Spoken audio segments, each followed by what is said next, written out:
Writing is one of the most cognitively loaded things that we ask students to do. We have to actually produce the language and have ideas and create some sort of persuasion for whatever genre it is that we're using. And we don't really break it down in small pieces for students to digest, but SRSD does that. So it's important in the modeling stage that we lay things out for them, that we show them writing from start to finish. And while the teachers are modeling, they also have to say out loud what it is that they're thinking. This is the think aloud phase. And we have them say weird things like, this is really hard. I don't want to be doing this. My hand hurts. I just want to take a break. No, it's not going to get me out of this. I need to focus. I can get this done. Okay. T, topic sentence. We help the students understand that a part of the writing process is really staying focused on the topic. We help the students develop positive self-statements to help them deal with when they might drift off. When they say, oh, this is too much to do. Oh, I hate this. I can't write. You said you're good at basketball. Wonderful. What do you say to yourself when you're playing basketball? You say, nothing but net. It's okay. I can do this. And I'm going to give it my best shot. Now, when you say things like that to yourself, you're hyping yourself up. You're getting yourself and your psyche ready to play a really good game of basketball. Now, that probably helps you play better because you're putting those good thoughts in your mind.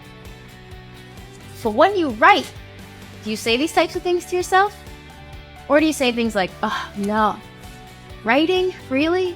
This is probably the biggest part when it's on you because you're modeling the process, the thinking that you're doing, the self-talk that you're doing to get yourself back on track. I've already done the two things I had to do before reading. You are inside my brain.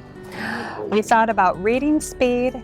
What do I do next? I know it's something while reading. Can you help me with that, AJ? Reading and marking it. Ooh, I've got to reread and mark R's and E's. It's how you're selling it to the kids and they're watching the thinking aloud. That is the strongest part of the modeling. And we break self-talk down into 3 categories. Things to say to myself to get started, things to say to myself while I work, and things to say to myself when I'm done. In those statements, we embed strategy use statements, we embed coping with frustration, we embed whatever the student needs. This is very individualized by student.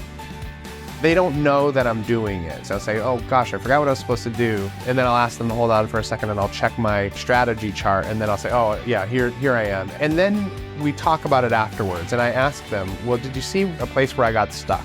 And then I ask them, what did I do? And then they realize that they make mistakes too.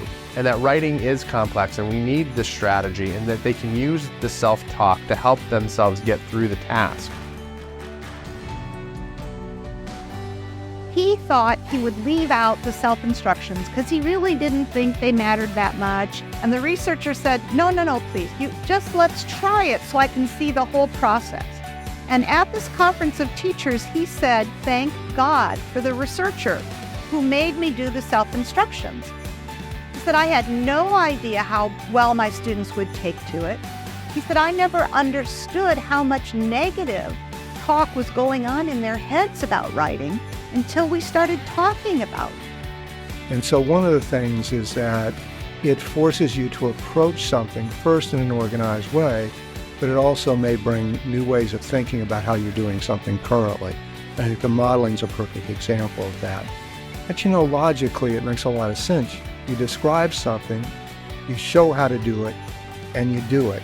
And then more importantly, that they see how you get stuck and you work through it. Or you get off track and you're thinking about lunch, but then you redirect yourself.